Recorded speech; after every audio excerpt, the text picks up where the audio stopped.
I am General Paul D. Hawkins, commander of the U.S. Military Assistance Command in Vietnam.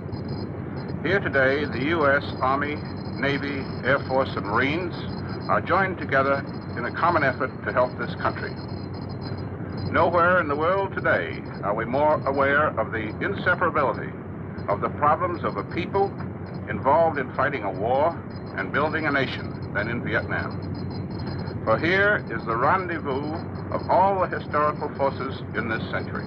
The communists have long sought to take over in Vietnam, and the first phase of struggle after World War II resulted in the North-South partition directly reflecting our divided world.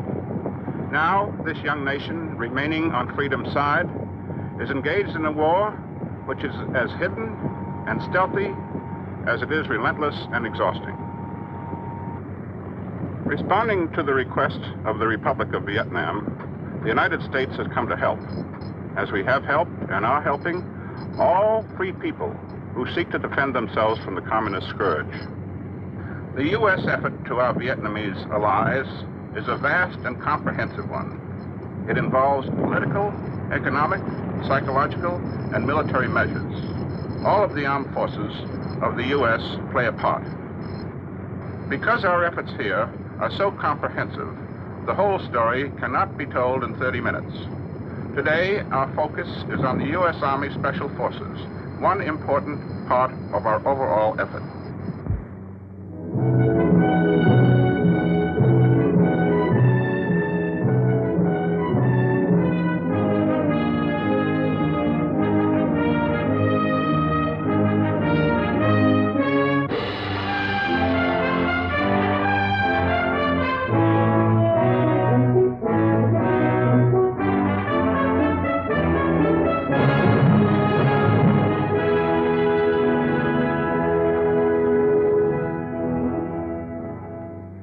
I'm James Arness. During the next 30 minutes, you're going to meet a remarkable group of Americans, members of the United States Army's Special Forces on duty in South Vietnam. The Republic of Vietnam, on the eastern edge of the Indochina Peninsula, is about as far from home as an American can be while still on Earth.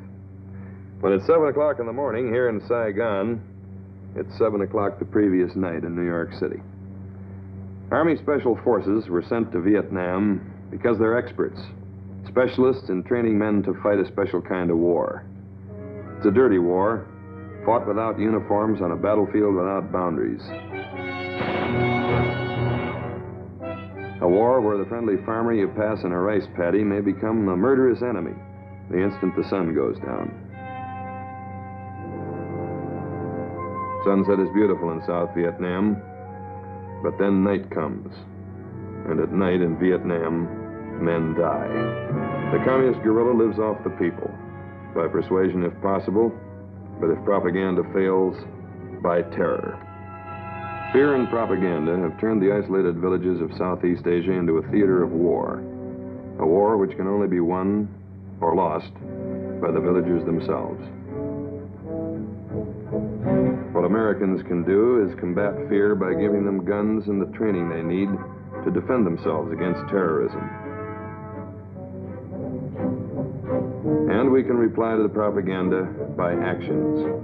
We can bring to these remote areas some tangible proof that the way of life we propose is a good life, worth fighting for. This is the story of a small group of Americans who are quietly trying to do that job, now in the swamps and jungles of Vietnam.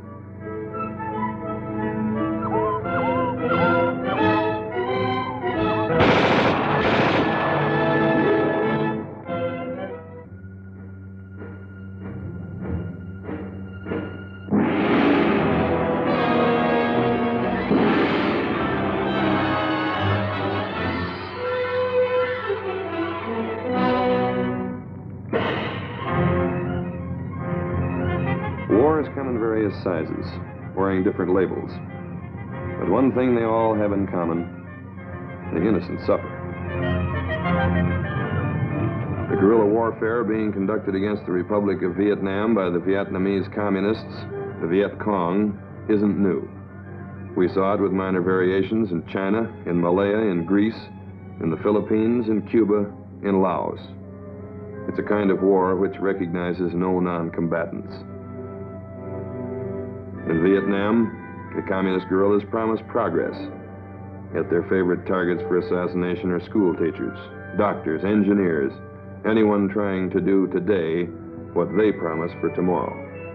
Life will be lived on their terms or not at all.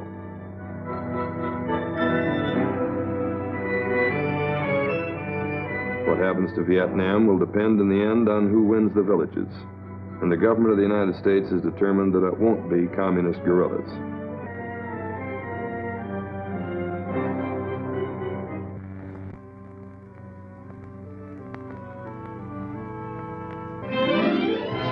This is Major General William B. Rawson.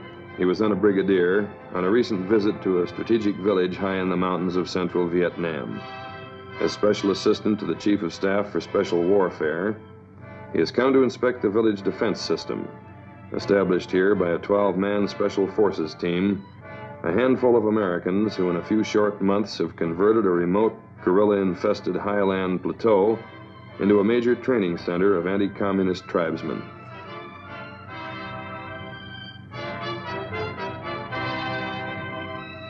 We asked General Rawson to describe the war in Vietnam and the role of the Special Forces soldier.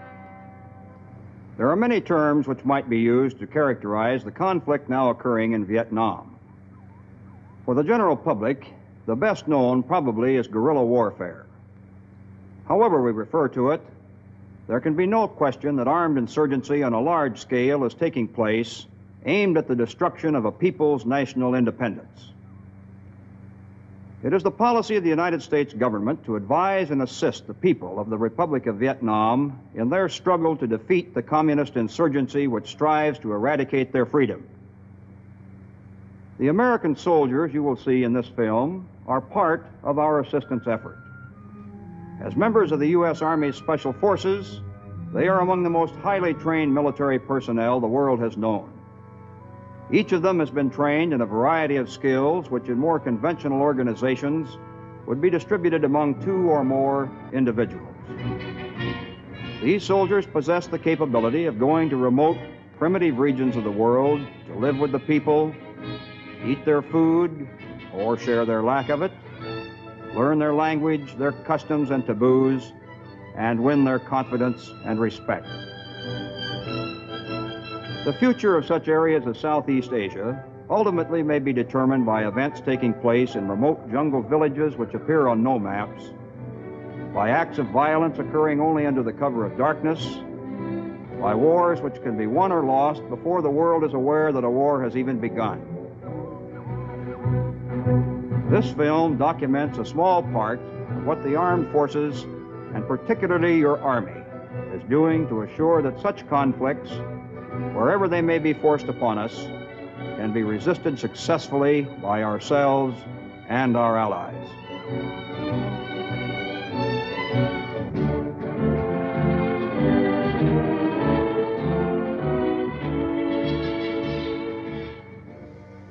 I'm Captain Ron Shackleton, Detachment Commander of the Special Forces personnel in this area. American advisors first began laying the groundwork for village defense in this region in September 1961. At that time, the villagers in this area were almost completely defenseless against the predatory tactics of the Viet Cong, the Vietnamese communists. Out of fear, these mountain people were forced to both feed and house roving Viet Cong patrols, and their young men were often forced into Viet Cong activities in order to protect the lives of their families. Our effort during the months we have been here have been to teach the mountaineers, who call themselves the Rade people, that they are capable of defending themselves against such tactics, that they need not be afraid. We have shown the Rade how to build stockade-type fences and how to maintain 24-hour security.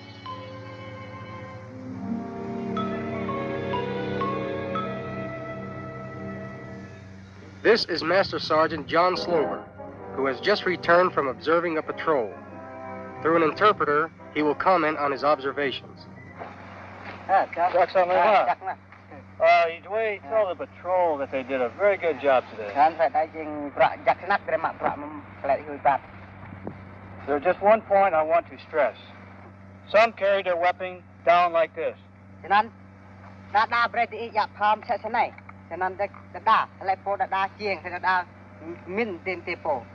Carry their weapon out the ready at all times.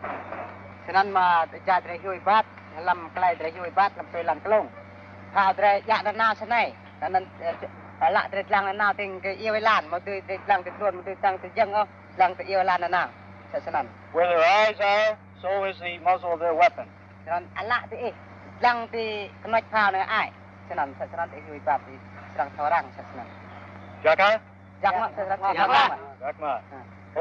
Not all our advisors rely on interpreters.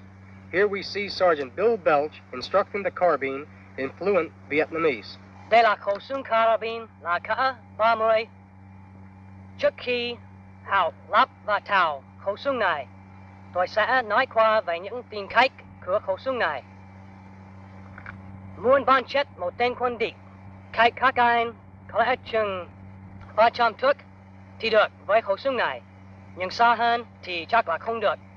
Nhưng mà thường thường trong những khu vực như thế này, như là rừng hay là có nhiều cây, thì thường thường không trông thấy xa được. Thế thì nếu một tên quân địch gần. Basic instruction in the care and use of a weapon, familiar to any veteran of the U.S. Army.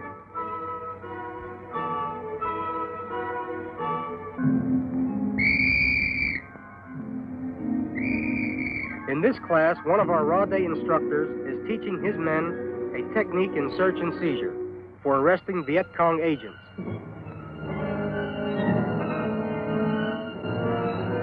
Many such agents conceal themselves in friendly villages disguised as ordinary workmen.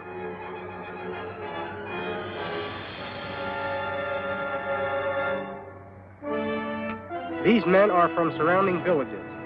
They have come to our village seeking training which will enable them to provide their own defense against guerrilla bands.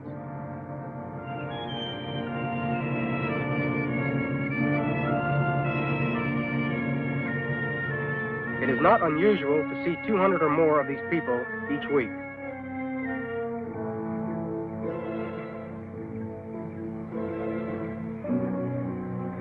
Outside the village gate is a sign which says, "Here, no Viet Cong need apply for rice or any other assistance, that this is a free village which is no longer afraid." We have taught our friends small unit tactics and given them modern equipment with which to defend themselves. People who once defended their freedom with a crossbow are now learning to use rifles, submachine guns, and grenades.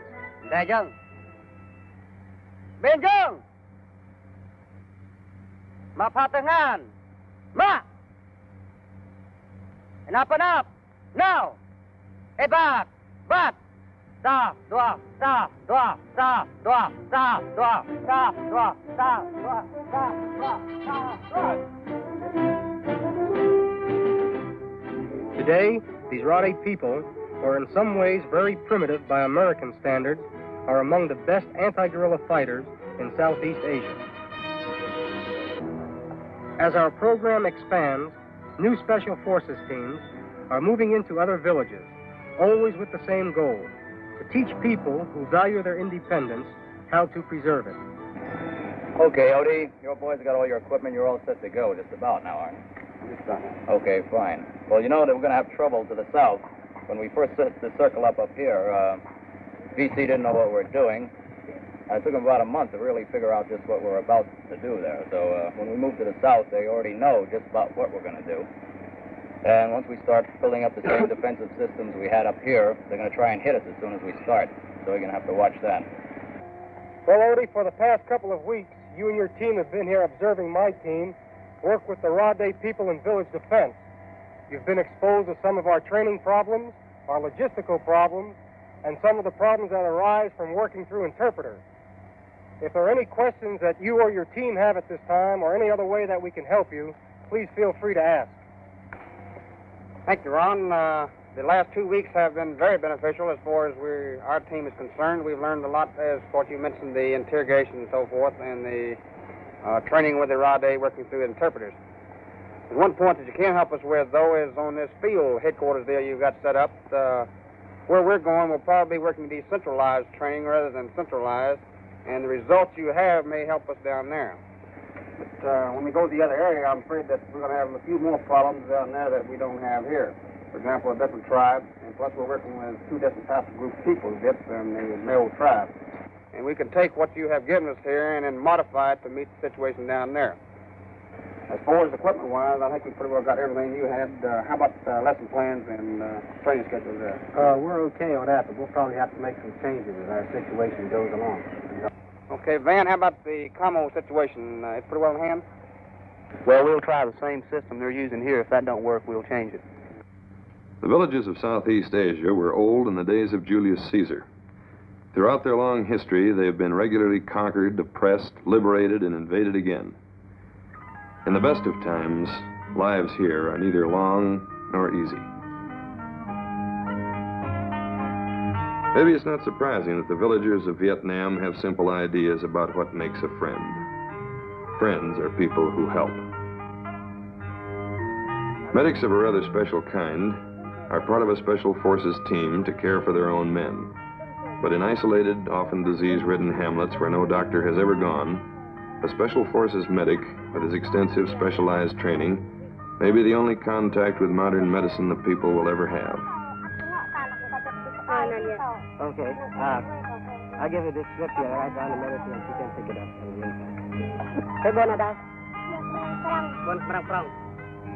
The use of military personnel to win friends as well as to fight is gaining ground in Vietnam. A villager is likely to be more interested in a new roof for his house than in the outcome of the Cold War or the threat of communism. The training and advising of Vietnamese civic action teams for work in the villages of Vietnam may be one of our major contributions to the defeat of communism in Southeast Asia.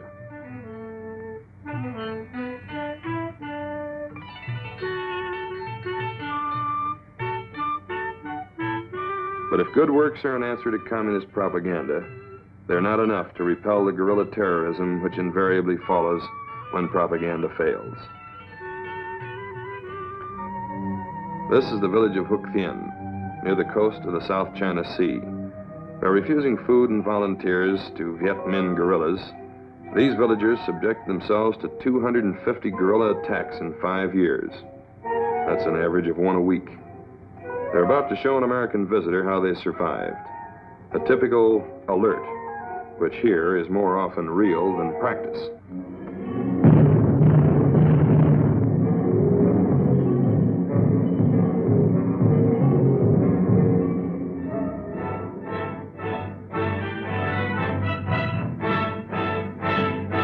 The village has been organized into a small fort. When the alert sounds, every man, woman, and child has either a place to hide or a post to defend. They've defended it so well that guerrilla attacks have virtually ceased. The price of extorting food and supplies has become too big for the guerrillas to pay. And it's worth remembering that they did this all on their own. Americans are now giving them weapons and technical advice. But in this case, we're only making a good thing better, and maybe making life a little easier for a town full of brave people.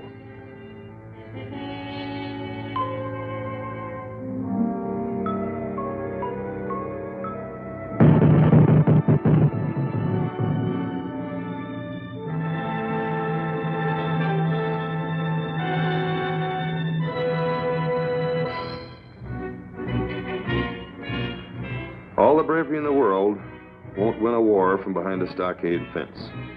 Sooner or later, you have to take the fight to the enemy, whether he's an army or only a band of guerrillas prowling the surrounding jungle. At a Special Forces training camp outside Saigon, volunteers from the village of Hoc Thien are training to carry their war outside the gates.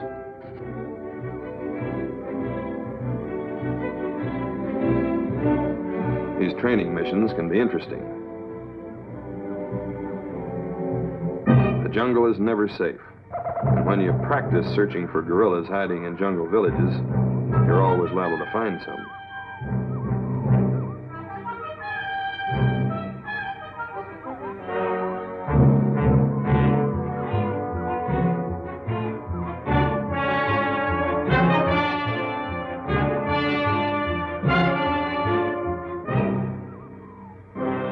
this school, nobody has trouble keeping the students awake. A moment's carelessness can lead to disaster.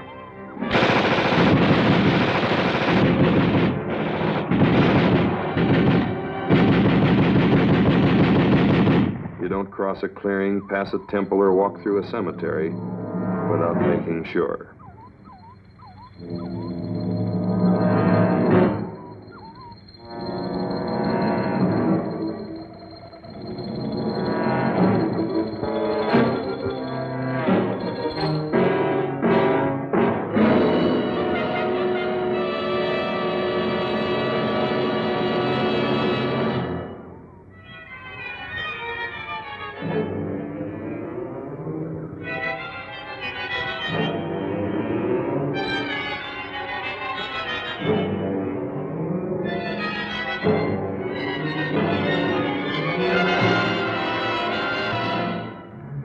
Natives of the Vietnamese highlands have nothing to learn from Americans about jungle living. But they do need help in mastering the tactics and using the modern weapons which communist-trained guerrillas are using against them.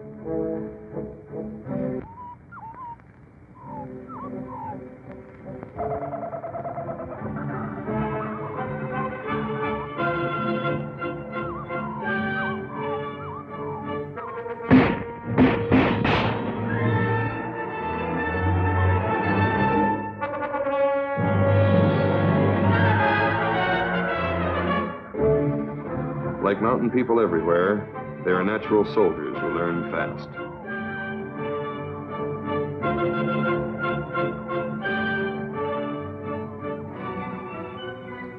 These are men of the Nung Chinese, training at a special forces camp near the town of Da Nang.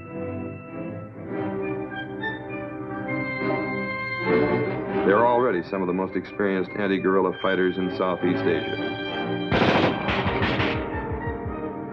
In 1954, 25 of these same men turned back an assault by 1,000 Viet Minh soldiers, killing 600 in the process. These are mountain people of the Katang tribe.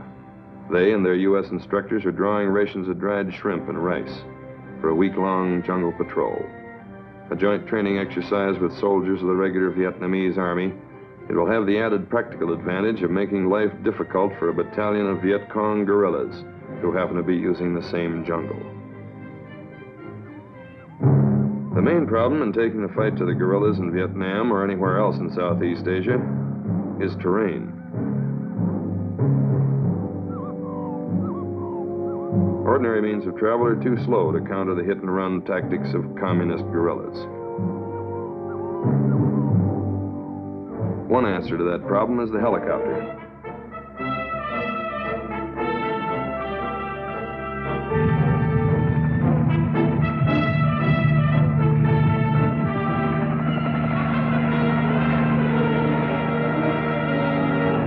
Helicopters manned by pilots trained to fly at treetop level can bring troops into a guerrilla-occupied area the moment their presence becomes known.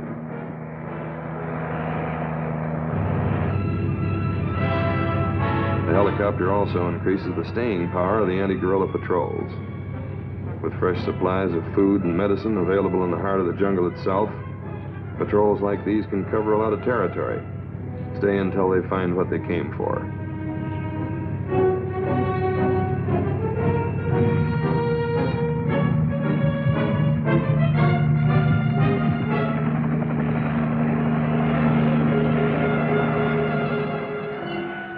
The communist guerrilla is beginning to learn that there are fewer places to hide in the jungles of Vietnam.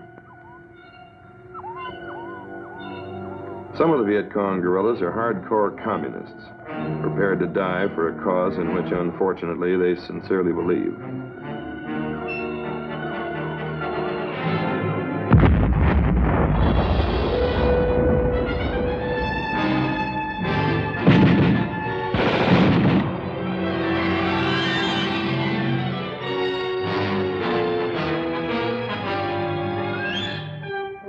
But the Viet Cong also includes men, many of them, who only want an alternative.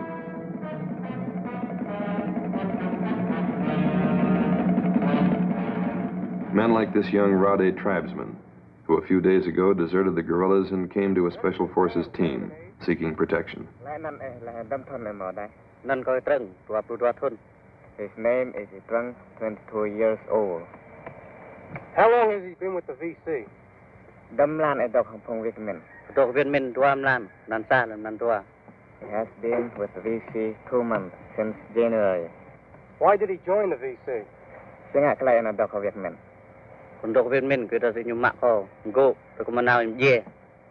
He joined VC because VC forced him, pressed him to go in jungle. Why did he desert the VC? Singak klay kelah duit mang Viet Cong.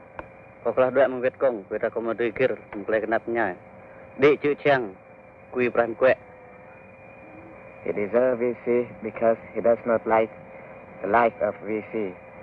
And he treat badly many people, steal rice, and work hard. Why did he come to our specific training area? Singak chang hare ka boni now ne.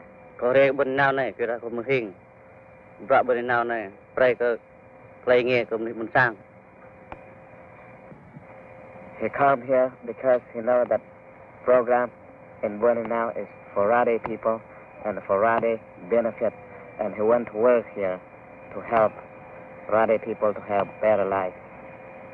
How large was the group of VC that he was with?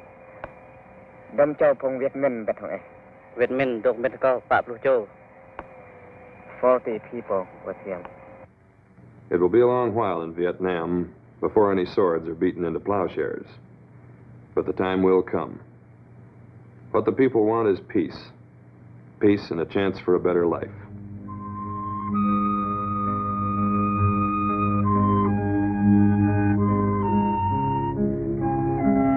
The Communist Viet Cong promises them progress, but in the meantime, creates a world where peaceful citizens must go armed in fear of their lives.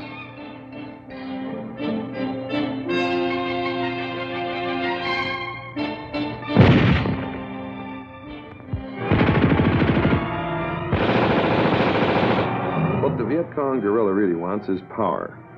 What he can't control, he tries to destroy. In South Vietnam, the old promises don't work as well as they used to. And so the guerrilla resorts more and more to terrorism, is at war with his own people. The Vietnamese are an ancient race and an independent one. This is not the first time they've fought for the right to decide their own destiny.